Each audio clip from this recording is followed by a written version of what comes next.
Halo, cari ke kamu Ibu Abel lagi di Bumi Channel. Sekarang aku lagi makan-makan sama sekali ketemuan sama. Go ahead, okay.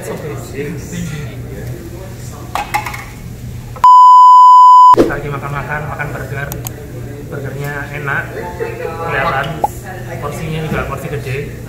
Biasa orang Indonesia biasanya makannya banyak.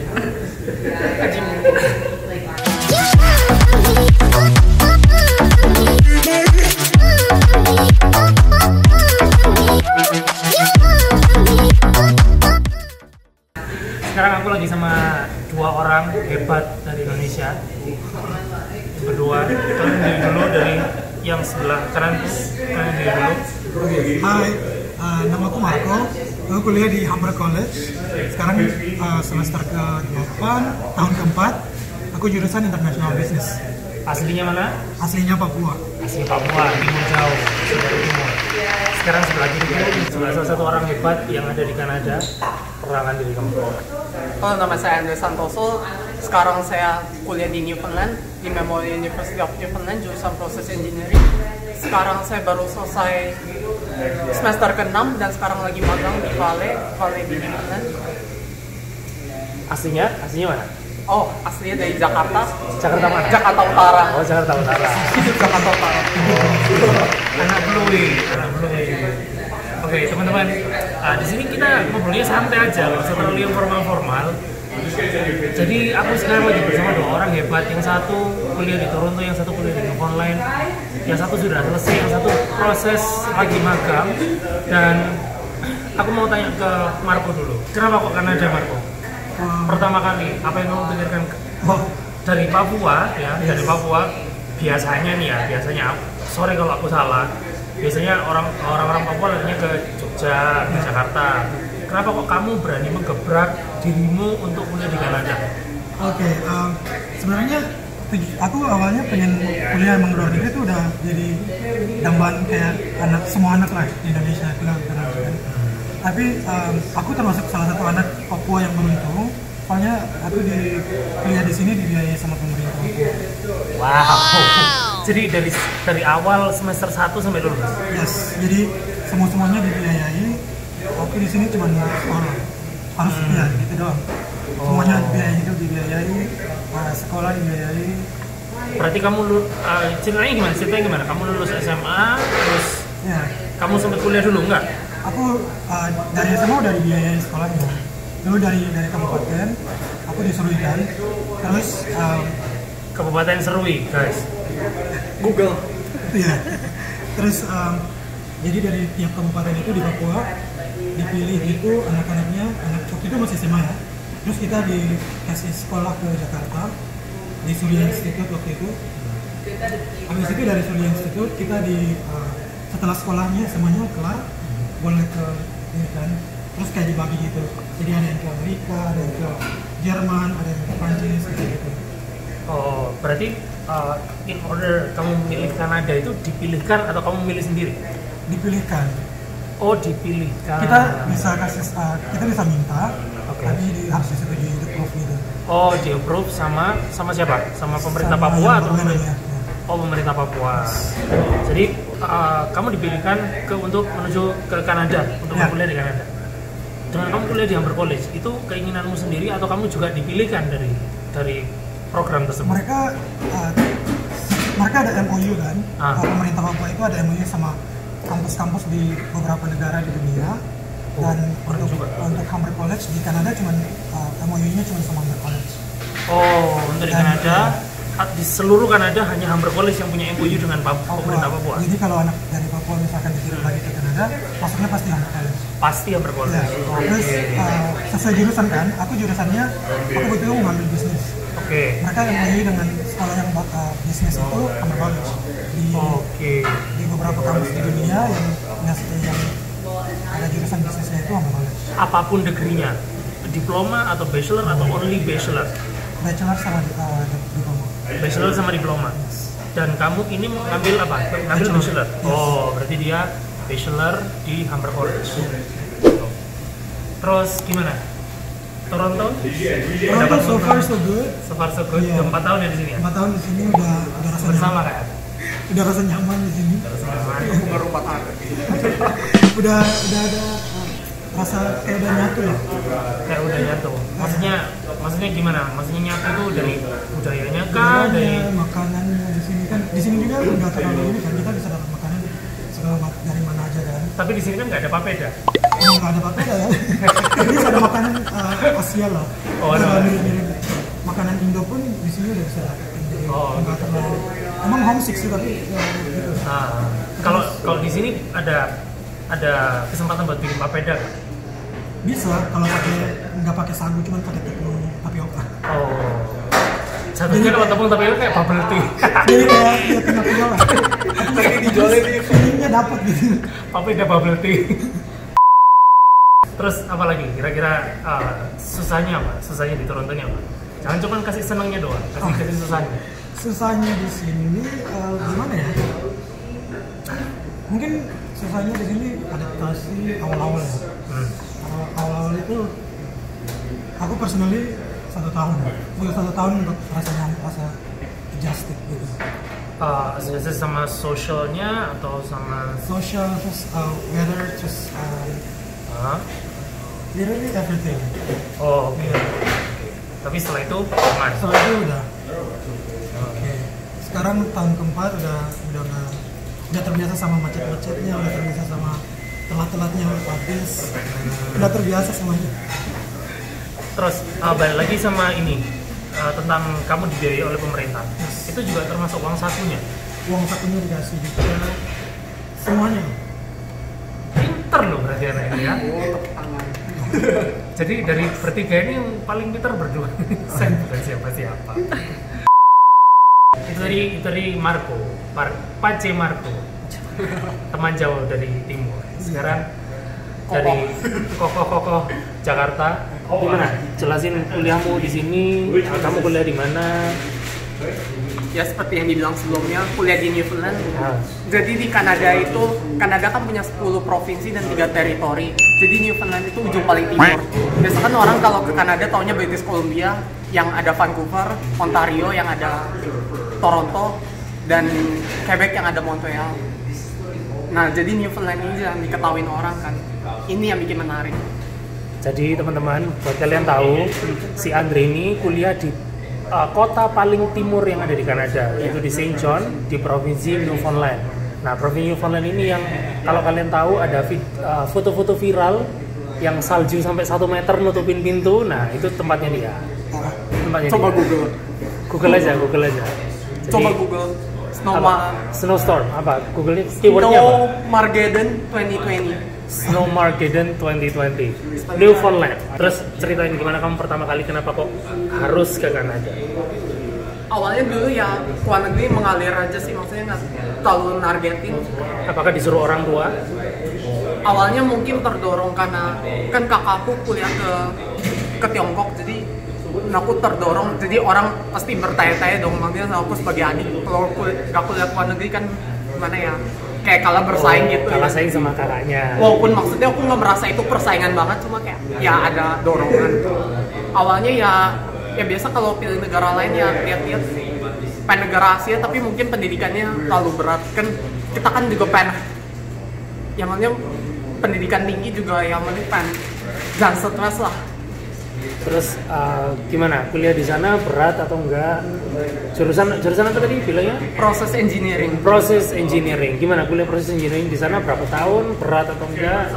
Boleh cerita? Kalau di Memorial University 5 tahun. Kenapa 5? Mungkin orang mikir 5 tahun apa? Mahasiswa abadi gitu ya. Kesannya begitu. Kalau di negara lain kan kadang 3 tahun. Karena ada magangnya minimal 4 kali. Jadi setiap magang itu 4 bulan setiap kalinya, 4-6 kali, berarti kalau dihitung kan kayak dari 1,5 sampai 2 tahun. Makanya jadi 5 tahun. Dan aku belum pernah summer off sampai sekarang. Jadi tiap semester full time magang atau full time kuliah. Jadi gini teman-teman, buat kalian tahu aja, di Kanada ini biasanya kalau summer, musim panas tuh ada pilihan untuk off. Jadi kalian ada pilihan untuk magang. Tapi beda kasusnya dengan Andre ini. Kalau Andre ini dia summer genjot terus, kuliah terus, nggak ada berhentinya. Programnya paten, ya Makanya modifikasinya susah. Nanti nggak lulus. Kalau kuliah di sini, kuliah di Newfoundland, biaya sendiri atau beasiswa atau? Secara umum boleh dibilang dibiayain uang papa mama. Oh iya. Uang papa mama, tapi maksudnya pas awal aku diterima juga ada entrance scholarship itu 50%, tapi untuk tahun pertama doang. Ya sisanya berusaha lagi dapetin beasiswa yang baru. Dan makin senior makin susah. Oh, boleh share biayanya kalau kuliah di Newfoundland kan aku udah pernah share buat teman-teman sekalian, aku udah pernah share biaya kuliah yang dari Toronto. Nah, di college terutama. Nah, sekarang ini apa akan share Andre akan share biaya kuliah university, bukan college ya, university yang ada di Newfoundland. Berapa boleh share biayanya? Setahun $8.800 Kanada. 1 tahun ya, berarti 1 semester kira-kira $4.400 Kanada. Iya. 4.400 ya, itu 30 credit hours. Kalau di sini kan tipikalnya kalau 1 tahun itu SKS-nya 30. Terus? Dan kalau internship bayar 1.000 per semester, $1.000 Kanada. Oh gitu. Ya. Berarti ya bisa dibandingin ya, harga Toronto sama harga Newfoundland beda jauh. Ya, beda jauh. Tapi ya gitu, Newfoundland gimana? Newfoundland kotanya gimana? Rame, sepi? Coba jelasin. Jadi Newfoundland, jadi aku berbicara sedikit tentang provinsinya ya. Jadi nama lengkapnya kan Newfoundland and Labrador. Ya. Jadi Newfoundland itu bagian yang pulau, Labrador itu daratan. Kita kalau di Newfoundland nyebutnya mainland. Mainland itu ya dari British Columbia sampai Labrador itu mainland. Oh. Jadi kita anak pulau gitu. Oh, berarti Newfoundland itu sebuah pulau ya? Iya. Jadi pulau gitu. Tapi kotanya Saint John itu di Newfoundlandnya apa di Labrador? Newfoundland. Di Newfoundlandnya. Iya. Tapi jadi kota terbesar ya di Newfoundland. Iya. Kota, mungkin orang berpikir kota kecil, tapi ini kota 20 terbesar di Kanada sebenarnya. Oh. 20. Kota nomor 20 tapi. Kalau kuliah di Newfoundland itu, kalau kuliah terutama di bidang engineering ya. Iya. Itu kira-kira ngabisin waktu belajar kah? Kamu tiap malam belajar kah? Harus buka buku kah? Kayak di Indonesia, aku kan S1 di Indonesia. Nah itu aku nggak ada waktu tidur kadang-kadang. Kamu samakah seperti itu atau masih bisa tidur, masih bisa main? Tidur bisa, yang biasa lah normal. Kalau kita kan last minute banget kan, sistem kebut semalam. Oh. Makanya itu juga masih ada, cuma dibanding, karena aku sering dengar teman aku di Indonesia kan kayak kalau ngerjain proyek desain atau apa kayak sampai nggak tidur berapa hari, itu ekstrim banget. Kalau aku sih belum sampai level itu ya, mungkin paling sampai pagi terus ya tidur, mungkin itu worst case. Masih dalam tahap wajar ya. Iya. Nggak yang sampai 24 jam bangun tanpa tidur gitu nggak? Iya. Dan makanya temen aku rata-rata juga ya kelihatannya tetap tidurnya jam 10 malam, engineering loh. Mending kalau misalnya kuliah di ITB gitu kan kayak ya kuliah dimanapun, kalau teknik kan kayaknya hidup itu keras. Hidup itu keras bro. Hidup itu keras guys, anak-anak ITS. Hidup itu keras. Gak mau keras kesini. Untuk engineering. Oh gitu. Kan 5 course yang mungkin kalau di Indonesia kan lebih ya kalau 1 semester. Kalau buat kamu, pesan-pesan buat teman-temanmu yang ada di Indonesia atau ada yang di Indonesia yang pengen ke Kanada tapi masih ragu atau masih gimana, kamu ada pesan nggak? Karena aku udah pernah kuliah di Newfoundland, jangan berpikir Kanada itu cuma Vancouver, Toronto, Montreal, selesai. Kanada itu negara kedua terluas di dunia setelah Rusia. Jadi kesempatan itu ya seluas Kanada lah. Dan ada 10 provinsi, 3 teritori yang mana kesempatannya berbeda-beda dan ya seluas Kanada tapi gulanya barang beruang kutub ya. Dan Kanada kan negara federal, jadi setiap provinsi itu beda dalam sistem healthcare-nya beda, terus kebijakan pemerintah dalam pendidikan beda. Dan FYI, Kanada nggak punya menteri pendidikan loh. Oh ya? Coba aja search. Aku nggak pernah tahu apa lucu. Coba aja Google Menteri Ministry of Education di tingkat federal, nggak bakal ketemu. Aku aja nggak tahu loh. Oke, sekarang ke Margo. Margo, ada teman-teman nggak ada pesan-pesan nggak buat teman-teman dari Papua atau mungkin teman-teman dari Timur yang kita tahu sendiri bahwa orang Timur itu struggle untuk bergerak maju. Nah, pesanmu apa buat teman-teman? jangan terbawa ini sih, kalau pesanku sendiri dari pengalaman pribadi, jangan terbawa ikut suasana gitu. Suasana yang nggak baik itu kita harus bisa kontrol diri. Kalau kita bisa kontrol diri sendiri, suasana di sekitar kita itu kita bisa kontrol gitu. Kalau suasana di sekitar kita yang kontrol kita, justru kita jadi hilang arah gitu. Jadi kalau misalkan maksudnya gini, kalau misalkan mau sukses, mau berhasil kan, jangan mau ikut-ikutan kayak lihat temenku santai lah. Padahal kamu sendiri tahu kayak punya tugas di rumah, punya ada yang harus dilakuin gitu kan.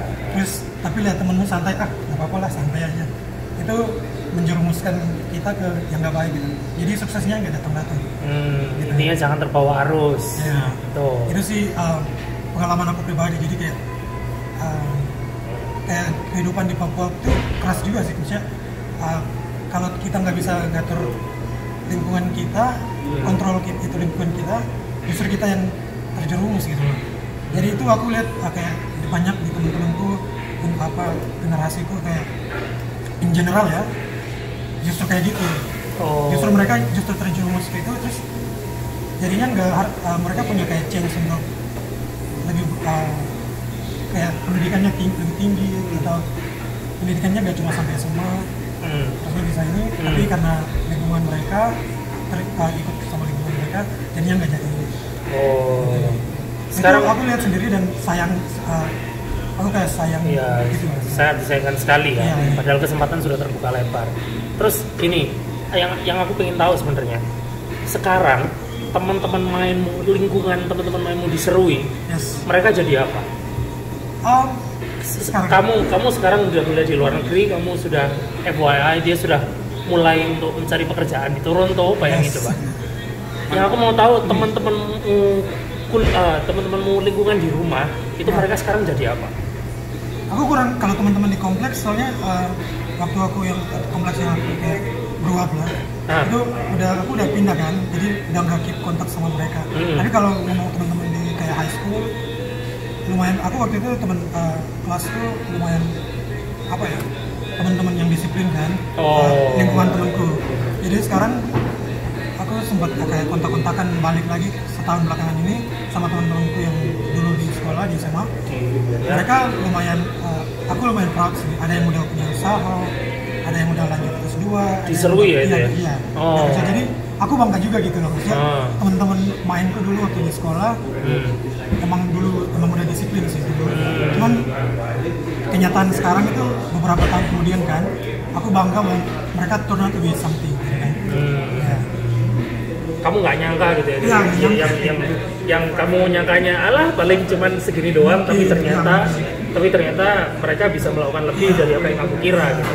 Bahkan terakhir aku dengar temanku ada satu udah masuk sudah masuk BUMN. Terus ada lagi yang udah punya usaha kayak salon, terus kayak booming gitu di sini. Itu proud juga jadi temen.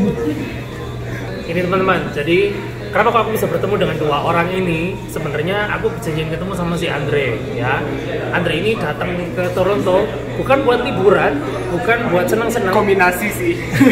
Ini lihat bajunya, lihat dasinya, sapu tangannya, ya. Dia datang ke Toronto. Soal kopi John. Kurang gendut kamu, kopi John ini kurang cincin sama kurang gendut. Iya. Ditunggu ya cincinnya. Dia datang ke sini dalam rangka conference, coba. Gimana nggak cerdas dia? Dia datang ke Toronto bukan liburan, bukan senang-senang, tapi conference. Dan sebelah saya ini sebenarnya aku tidak ada janjian ketemu dengan Marco, tapi terima kasih Tuhan aku dipertemukan dengan Marco melalui Andre. Aku bisa kenal lebih dekat dengan Marco. Marco ini adalah ketua dari Permika. Apa itu Permika? Permika itu Persatuan Mahasiswa Indonesia di Kanada. Dan aku bukan ketua Permika ya, bukan yang seluruh Kanada. Aku ketua Permika Toronto. Ketua Permika di Toronto. Singkatnya Permikato.